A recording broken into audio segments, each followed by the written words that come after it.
Okay, let's dive right in. This whole story, it starts with a single number. And this isn't just any number. It's one that, frankly, shouldn't even exist. It's a flag, a massive red flag, for an anomaly so weird it basically breaks all the rules of the global financial system. So what's the number? 47 million euros. Look, in the grand scheme of global finance, that might not sound like a crazy amount of money. But trust me, it's not the amount that's the problem here. It's everything behind this specific wire transfer that makes it, well, impossible. Yeah, because this didn't just happen once. When you look at the system logs, you see that exact same amount, 47 million euros, pop up 3 separate times. It's like a ghost in the machine, an echo that just shouldn't be there. And here's where it gets really unsettling. The account where all this money is coming from, it's supposed to be completely frozen. I mean locked down tight, legally barred from making a single transaction. For all intents and purposes, it shouldn't even exist in the active financial world. So, how in the world does something like this happen? Well, to figure that out, we need to head to Berlin, to the BND headquarters. Think of it as the nerve center for German intelligence, the financial watchtower for one of the biggest economies in Europe. And working inside is an analyst, a guy named Max Fogel, and his job all day, every day, is pretty simple. He follows the money. Specifically, he's the guy who tracks the dirty money of sanctioned Russian oligarchs as they try to, slip through the cracks of the global banking system. So, one Tuesday, Max is doing his thing, and he spots something he has never seen in his entire 8-year career. It's these 3 identical transfers, all suspiciously backdated, and all coming from an account that is supposed to be completely offline. Okay, so this is what Max was looking at. 3 identical transfers, each for 47 million euros. But look at that note, backdated. That's the real kicker. It means someone processed these transfers later but went in and digitally faked the timestamp to make it look like they happened on January 3rd. We're not talking about a glitch here. This is deliberate, calculated manipulation. So you do the math. That's 141 million euros in total. Just poof, materialized and moved through the system, completely under the radar. And all from an account that was supposed to be dead in the water. And this account, it wasn't just hidden, it was buried.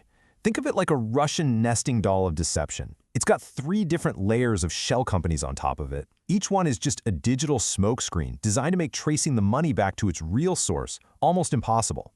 Which, of course, brings us to the big question. Who on earth has an account that's this well hidden, this powerful, but that's also supposed to be totally inactive? Who pulls this off? You have to understand, the whole point of the Western financial system is to stop exactly this kind of thing.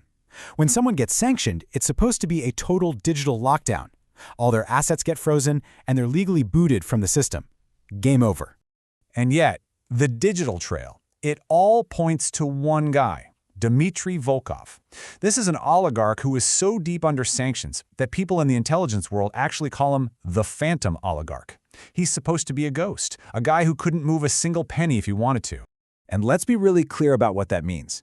He's been under the tightest sanctions possible since 2022. As far as any official bank or financial institution is concerned, he doesn't exist. Every single known asset he has is meant to be frozen solid. So that brings us back to the $1 million, or I guess the 141 million euro question. How did his money just move?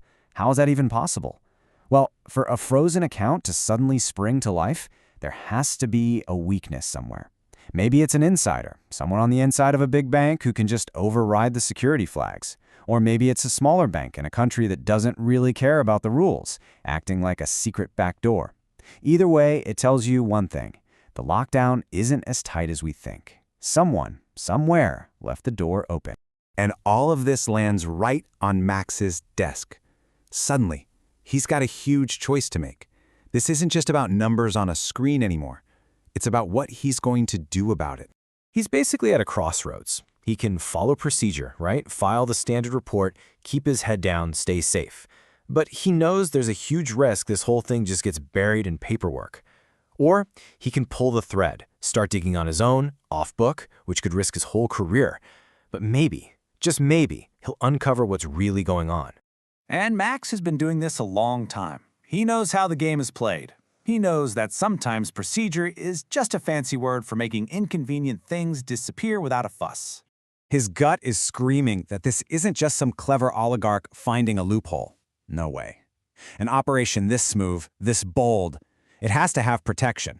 It means someone powerful, probably someone inside the system, wants this to stay quiet.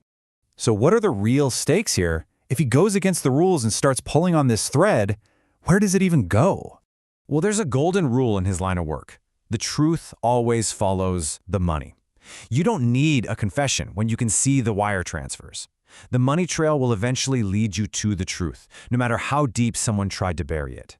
And this trail, the one starting with our phantom oligarch, it doesn't lead to the usual stuff, like another hidden bank account or a fancy yacht. Nope.